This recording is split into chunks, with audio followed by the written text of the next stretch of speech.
Welcome to 2020 Tuesdays. I'm your host, Luke Radel, and the last week of politics has been a huge one for the 2020 Democratic primary, with the 10th Democratic debate taking place on CBS News, and the South Carolina primary taking place on Saturday, February 29th, and 3 candidates dropping out in the hours just before Super Tuesday, which is today, where 14 states are about to vote, and those states are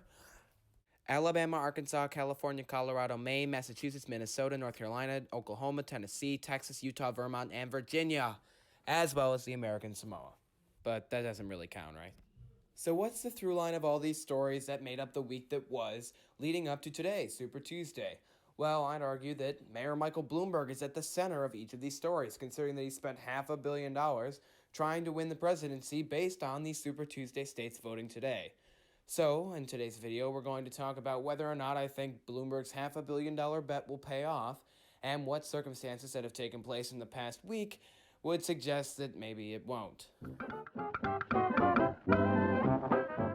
So yeah, Mike Bloomberg did a really poor job on both of these debate stages. He came off as stiff and awkward, and his opponents did a really good job of just tearing him to shreds. So the fact that he's embarrassed himself twice now in public on national TV is not good for his election chances, and I think he would have been a lot better off if he had just skipped the debates like he had been doing since the beginning.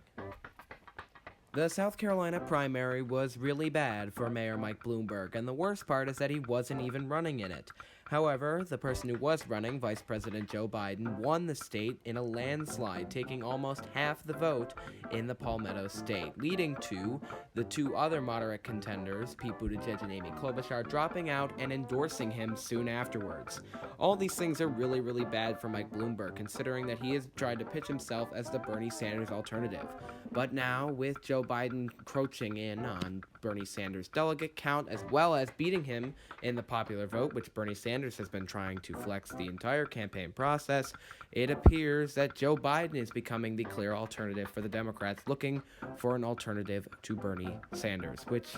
is going to be really, really bad for Mike Bloomberg, who is essentially making the same case, but with 0 delegates and 0 votes thus far.